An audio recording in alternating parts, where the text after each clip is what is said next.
It was going to be my surprise wedding present, so I didn't dare tell her or anyone in her family my plans. A month before our wedding, she and her friends went to Miami for her bachelorette party. I am not sure all of what happened there, part of me doesn't want to know, but I do know her high school ex-boyfriend was there. When she got back from the trip, she broke down and confessed she was afraid to get married and wanted to call it off. It was a mess. She later moved to Florida and eventually married her high school boyfriend. I ended up moving back to the city for an amazing job. In the meantime, I still had the lake house, and with the help of my parents, we started to fix up the lake house. It took a few years. My mom and dad would look after the contractors while I was in the city. Having the house was perfect when everything was locked down because I could escape the city and work remotely from the lake house.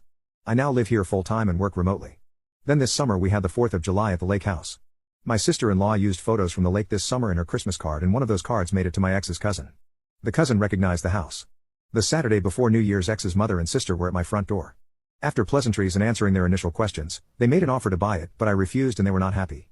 A few days I got a call from ex, and this was the first time in about 9 years she had talked with me. She called me an SS for keeping this from her. But what made me was when she asked when she could move in.